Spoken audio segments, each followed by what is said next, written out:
And I was going to start with one of my favourite quotes from the writer Alice Walker. And she says, one of the ways that we give up our power is by thinking that we don't have any. And I think that's a really good starting point, because it's so easy to feel powerless. And indeed, it sometimes feels as if the structures in society as it's currently set up are designed to make us feel as if we have no power. And yet we do have power. We have power in all kinds of ways, and we certainly have power when we come together. And so I think that's a really important and very basic sort of starting point, that it's about how we locate our power and how we try to use it. Seems to me to be a real theme for International Women's Day, and a very relevant theme. And I was just trying to reflect myself about how my journey to being the MP now has been around trying to work out who's got power, how you get access to it, how do you influence them. And so I started off, well actually the thing that got me most involved in politics with a small p was the campaign for nuclear disarmament. And seeing the Green and Women, that was just for me an incredibly life-changing moment. And it was something about seeing women living their values. That's what it was. It was about actually putting their bodies where their beliefs are. And in terms of power, you know, that is something that we can do, and the Green and Women did do with such extraordinary consequences. And so that's how I started off on my journey, was through a real concern about nuclear weapons.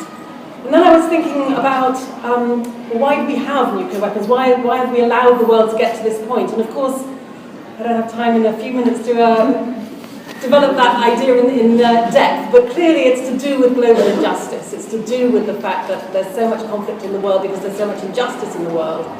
And that led me to spending 10 years working at Oxfam, and I was in their trade policy department in particular, trying to see how trade policy affected the lives, particularly again actually of women in poorer countries, undermining their livelihoods often in the informal sector. So there I was in my NGO thinking, well, this is great. And then I had a meeting actually with another woman, Glenys Kinnock, and she was a member of the European Parliament at the time, and a very feisty and good one at that. And I had a meeting with her to do with, bananas, about the fact that the EU was about to change our trading regime on bananas, which meant that the Caribbean countries that trade bananas were going to be much worse off. And I was sitting in her office in the European Parliament just thinking, God, I would really love to be on the other side of the desk. That job looks like it might be where they've got more power than I have, and more influence and more strings to pull. So I sort of tried that next, and was elected to the European Parliament for 10 years. And then it also became clear that although you can have influence over policy in the European Parliament, because in this country so much of our political life is focused on Westminster and what happens at the House of Commons, actually that's where you need to be. So then I was elected here, which was wonderful, and have tried to have influence at Westminster. But you know, what I think I've realised is that I've come completely full circle, which is to say that power rests with us. Because what I recognise at Westminster is that David Cameron or Ed Miliband or any of the others are not going to act on the things we need them to act upon unless they feel there's enough pressure coming from the grassroots, from people like us. They don't have, sadly, the kind of courage and commitment to go out there. It's not a particularly personal point, it's just that, unfortunately, in today's politics, people are so scared that they won't move unless they feel it's safe to do so, that they won't be punished at the ballot box. And therefore, to cut a very long story short, it does seem to me that power does rest with us, that we have so much that we can influence. And that's why I wanted to go to the climate march this afternoon. You know, people say that we had a meeting at the Brighton Centre the other day preparing for this climate march, and somebody in the audience said, well, you know, what difference does it make? We've had plenty of marches and things haven't changed. Well, you know, things do change. They change slower than we want them to change, and they don't always change in a beautiful, you know, cumulative way, in a very nice, straightforward line. But I think that some of those marches that I'm sure many of you were on around Iraq, you know, tragically we didn't stop the war in Iraq, but I do think it had an impact in terms of the decision-making around whether or not to bomb Syria. I really do. And I think sometimes you can't know what the impact is of what we do. And on that theme, I wanted to just very quickly read you a very well-known quote, and I'm going to change the gender of the personal pronoun in it because I think it's better. But this is just one that moves me a lot. Each time someone stands up for an ideal, or acts to improve the lot of others, or strikes out against injustice, she sends forth a tiny ripple of hope, And crossing each other from a million different centres of energy and daring, those ripples build a current which can sweep down the mightiest walls of oppression and resistance. And I appreciate that's not an original thought, that's Robert Kennedy. But I still think sometimes when we're doing what we're doing, we're trying to make an impact in our own lives, and sometimes it doesn't feel perhaps that what we're doing is that significant. But I just want to have the message, I guess, that it is, and it is all joined up. And we can't necessarily see the connections between what we're doing and what someone else is doing, maybe in the next village, in the next city, in the next country, in the next part of the world. But I passionately believe that they do add up and they do make a difference.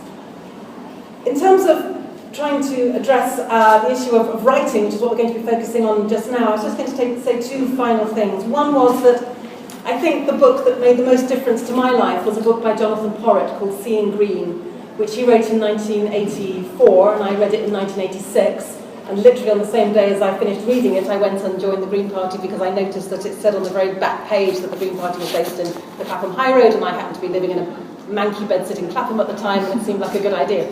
But that book absolutely brings together so many of the issues I was concerned about: nuclear disarmament, feminism, the environment, and made sense of it all. And so, you know, writing a book, writing a poem, any way in which we try to have that impact, we don't know what the full implications are going to be on others, but I think we can know that they are very big. The last thing just to say is that I've got a book called Honourable Friends, Parliament and the Fight for Change. And I guess that's my way of trying to have a little bit of impact in terms of what I've seen at Westminster up close, because you probably don't need me to tell you it's fairly shocking. You'll have seen from Prime Minister's questions, and every time you kind of see that picture in GB politics, it is dreadful, but it's kind of worse than you think, I suppose, is my message. Because when you see it up close, the lack of scrutiny that goes on in Parliament is even worse than we might think. And just to give you one example before I hand over to our wonderful speakers, but one example was each time a new piece of legislation is proposed by the government, a small committee, a cross-party committee is set up to scrutinise it, to go through line by line, and normally around a dozen MPs sit on that committee, and it's very influential potentially. Except that the party whips stuff it with people who are never going to ask questions or challenge things.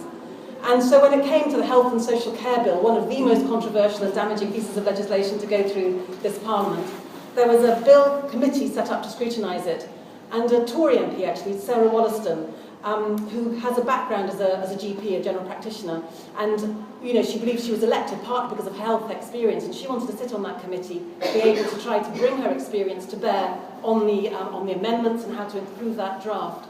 And she was forbidden for being on that committee. They said, you can't be on that committee, you know far too much. We want you to go and sit on this committee for double taxation in the Cayman Islands. Oh. And when she said, well, I don't know anything about that, they said, marvellous, because that means you can just raise your hand when we tell you to. Oh. So that's just a little snapshot of why we don't have the kind of legislation we desperately need, because we've got a parliamentary system that's set up to try to stop that